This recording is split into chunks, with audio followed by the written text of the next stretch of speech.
જોગીદાસ ખુમણ બાપુને તો બધા ઓળખે છે। એક દિવસની વાત છે કે જોગીદાસ બાપુ બહાર વટ્યા ડુંગરમાં રખડતા હતા ને ત્યારે રઘડા નામના એક માણસે આવીને એમ કહ્યું કે જોગીદાસ, ભાવનગરના મહારાણી નાનીબા દળવે રાંદલમાંની જાત્રાએ જાય છે। ખોળામાં બંને કુંવર નાનભા અને દાદભા બેઠા છે। જોગીદાસ બાપુ બોલ્યા, હા તો શું છે? એટલે રઘડા નામના માણસે એમ કહ્યું કે આજે બરાબરનો મોકો મળ્યો છે તારું વેર વાળવાનો। સાહેબ, ત્યારે જોગીદાસ ખુમાણ બાપુ બોલ્યા હતા કે રઘડા, વેર તો મારે ભાવનગરના રાજા હારે છે। અરે નાનીબા બેન તો મારી બેન કહેવાય, અરે એના ખોળામાં રમતા બાળકો તો મારા ભાણિયા કહેવાય, અને ભાણિયાને દુભું તો હું નરકમાં જાઉં। એટલે રઘડાએ એમ કહ્યું કે તો તું ડુંગરમાં રખડ, અમે એનું પૂરું કરી દઈએ। ત્યારે જોગીદાસ બાપુ બોલ્યા કે અરે તને એના વેલડા પાસે જવા દઉં તો હું જોગીદાસ ખુમાણ નહીં। સાહેબ, એમ કહેવાય છે કે પછી તો જોગીદાસ બાપુએ રઘડાને મારીને કાઢી મૂક્યો, હાહાકાર મચી ગયો, અને ત્યારે નાનીબા બેન ડરવા લાગ્યા। ત્યારે જોગીદાસ બાપુએ કહેવડાવ્યું કે નાનીબા બેનને પૂછો કે એને દળવે જવું છે કે પાછું શિહોર જતું રહેવું છે। જોગીદાસ ખુમાણ એને જ્યાં જવું હોય ત્યાં મૂકી જાય। સાહેબ, વિચાર તો કરો કેવી ખાનદાની હશે હે। એમ કહેવાય કે પછી તો નાનીબા બહેને કહેવડાવ્યું કે જોગીદાસ ભાઈને કહો કે હવે મારે દળવે નથી જવું, મને શિહોર મૂકી જાઓ। સાહેબ, પછી તો એમ કહેવાય કે આગળ જોગીદાસ બાપુની ઘોડી જાય છે અને પાછળ નાનીબા બેનનું વેલડું અને ફરતા માણસો ગોઠવાઈ ગયા છે નાનીબા અને કુંવરોની રક્ષા કરવા। ધીમે ધીમે તેઓ આગળ ચાલે છે। બને છે એવું કે રસ્તામાં કુંવર કજીએ ચડ્યા। નાનીબા બેન છાના રાખે છે પણ કુંવર છાના નથી રહેતા, કારણ મારે જોગીદાસ મામાના ઘોડા ઉપર એના ખોળામાં બેસવું છે। કુંવર છાના નથી રહેતા હઠ લીધી છે કે મારે જોગીદાસ મામાના ખોળામાં બેસવું છે। નાનીબા બેન વેલડું ઊભું રખાવીને કહે છે કે જોગીદાસભાઈને કહો કે કુંવર કજીએ ચડ્યા છે, એને તમારા ખોળામાં બેસવું છે। સાહેબ, કેટલો વિશ્વાસ હશે હે। કલ્પના તો કરો કે જેની સાથે દુશ્મનાવટ હતી એવા જોગીદાસ બાપુના ખોળામાં કુંવરને મોકલે છે, કારણ કે એમને ખબર હતી કે જોગીદાસભાઈ કુંવરનો વાળ વાકો નહીં થવા દે। જોગીદાસ બાપુને ઊભા રાખ્યા અને એમ કહ્યું કે જોગીદાસભાઈ, ઘોડું ઊભું રાખો ને, કુંવર કજીએ ચડ્યા છે અને તમારા ખોળામાં બેસવું છે। એમ, મારા ખોળામાં બેસવું છે? અરે એકને નહીં, બેયને લઈ આવો। નાનભા અને દાદભા બંનેને લઈ આવો। બે કુંવરને બેસાડ્યા અને આગળ ચાલવા લાગ્યા। પણ સાહેબ, વર્તે જ આવ્યા એટલે જોગીદાસ બાપુએ ઘોડાની લગામ તાણી અને એટલું કહ્યું કે ભાણિયાઓ, બાને મારા રામ રામ કહેજો, અને ગઢમાં પધારો એટલે બાપુને મારા જય માતાજી કહેજો।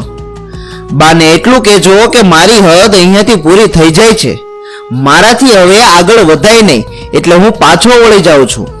જોગીદાસ બાપુ ત્યાંથી પાછા વળી જાય છે અને બંને કુંવર કૂદકા મારતા મારતા વેલડામાં જાય છે। બંને સંતાનોને જોઈને મહારાણી એટલું બોલ્યા કે ધન્ય છે જોગીદાસ ખુમાણ, તારી ખાનદાનીને ધન્ય છે। માણસે આવીને કહ્યું કે બેનબા, જોગીદાસભાઈએ રામ રામ કહ્યા છે અને કોડું પાછું વાળીને ડુંગરમાં વહી ગયા છે। એટલે મહારાણીએ કહ્યું કે એની પાછળ ઘોડું લઈને જાઓ, જોગીદાસભાઈને પાછા લઈ આવો। આજે મારે ભાવનગર મહારાજને સમજાવવા છે અને જોગીદાસભાઈનું બહારવટું પાર પડાવવું છે। ઘોડે સવાર પાછળ જાય છે અને કહે છે કે જોગીદાસભાઈ, બેનબા તમને બોલાવે છે, કેમ કામ છે કાંઈ? ના ના, કામ નથી, પણ બેનબા એમ કહે છે કે મારે ભાવનગર નરેશને સમજાવીને જોગીદાસભાઈનું બહારવટું પાર પડાવવું છે। ત્યારે જોગીદાસ બાપુએ શું જવાબ આપ્યો છે સાહેબ, કે બેનને જઈને કહેજો કે ગરીબ અને દુબળો ભાઈ હોય તો બેનને કદાચ કાપડું ન આપી શકે, પણ બેનના કાપડા કોઈ દિવસ લેવાય નહીં બાપ। અરે એ તો ભાવનગર મહારાજની સાથે હું સમજી લઈશ। પછી તો એમ કહેવાય કે જોગીદાસ બાપુ પાછા આવતા રહ્યા અને મહારાણી ગઢમાં જતા રહ્યા। 3 દિવસ થયા ત્યાં સમાચાર આવ્યા કે દાદભા વયા ગયા છે, કુંવર ગુજરી ગયા છે। અરે બાપ, આ સમાચાર સાંભળીને જોગીદાસ બાપુને આઘાત લાગ્યો। ત્યારે એમ કહેવાય કે જોગીદાસ બાપુ તેમના પિતા હાદા બાપુ ખુમાણ પાસે જાય છે। સાહેબ, હાદા બાપુ ખુમાણનું નામ આવ્યું છે તો એમની એક નાનકડી એવી વાત કરી દઉં તમને, કે હાદા બાપુ પાસે આંબરડીના જુવાનો ગયા અને એમ કહ્યું કે બાપુ, આજે નીમની 11 છે તો નીમ લેવા છે, એટલે તમે કંઈક નીમ લ્યો। એટલે હાદા બાપુ એમ કહે છે કે અરે મારી તો ઉંમર થઈ ગઈ એટલે નીમ મારાથી પડાય નહીં. જુવાનિયા કહે છે કે ના બાપુ, તમે નીમ લ્યો તો જ અમારે નીમ લેવા છે. એટલે ત્યારે હાદા બાપુ એમ કહ્યું કે તમે 1-2 જણા નીમ લ્યો એટલે મને હિંમત થાય તો હું પણ લઈશ. એમાંથી એક વ્યક્તિ ઊભો થયો અને એમ કહ્યું કે હું 4.5 મહિના ગાયને નિરણ નાખીશ. બીજાએ એમ કહ્યું કે હું 4.5 મહિના કીડિયારું પૂરીશ. એમ વારાફરતી બધાએ નીમ લીધા અને પછી હાદા ખુમાણને કહ્યું કે બાપુ હવે તમે નીમ લ્યો. સાહેબ, ત્યારે જોગીદાસ ખુમાણના પિતા હાદા ખુમાણ ઊભા થયા હો.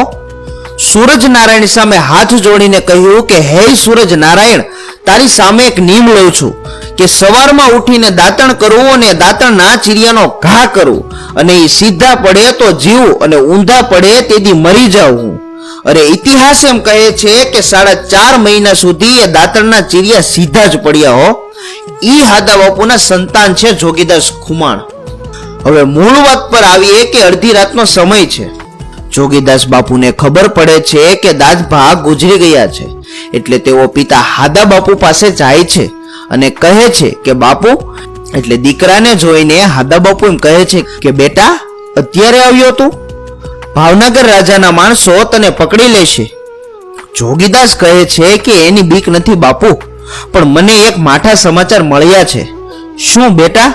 બાપુ, ભાવનગર મહારાજના કુંવર ગુજરી ગયા છે અને મારે ખરખરે જવું છે.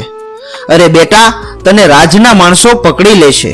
બાપુ, કાંઈ નહીં થાય, હું તમારો દીકરો છું. બાપુ, હું તમારી રજા લેવા આવ્યો છું. એટલે હાદા બાપુ કહે છે કે તો જા બેટા, પણ તારું ધ્યાન રાખજે. એમ કહેવાય કે જોગીદાસ બાપુ નીકળે છે અને ભાવનગરને પાદરે પહોંચે છે. પછી તો ખરખરાના ટોળા આવતા હતા, એમાં માથે ફાળિયું ઓઢીને જતા રહ્યા. છેક ગઢમાં પહોંચી ગયા.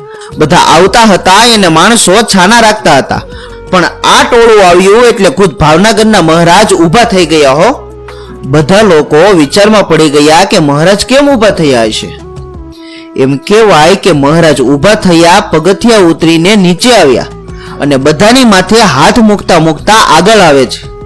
અને જોગીદાસ કુમારનો વારો આવ્યો એટલે માથે હાથ મૂકીને એટલું કહ્યું કે જોગીદાસ, છાનો રહી જા બાપ, કુંવરની આયુષ આટલી જશે.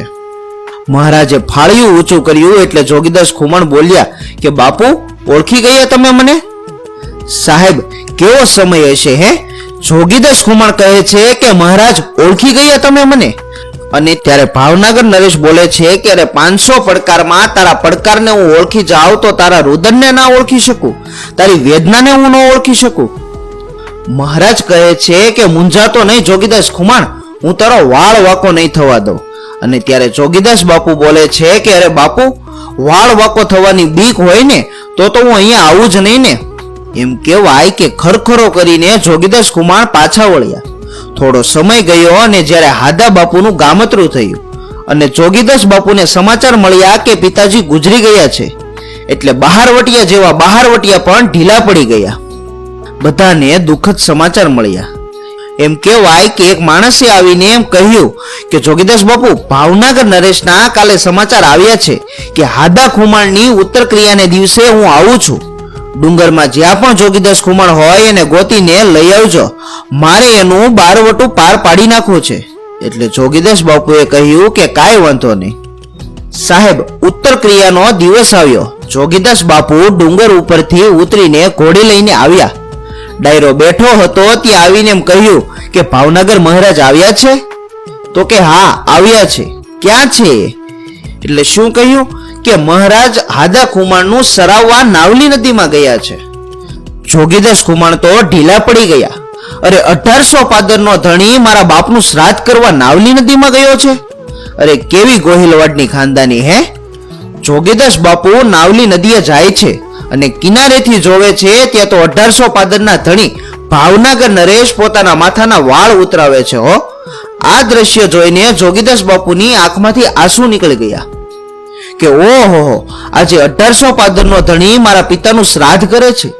એટલે કહેવાનો અર્થ કે આપણી સંસ્કૃતિની કેટલી તાકાત છે કે દુશ્મનીમાં પણ આવી ખાનદાની હતી. વિડીયો પસંદ આવ્યો હોય તો વિડીયોને લાઈક, કોમેન્ટ અને વધુમાં વધુ શેર કરો.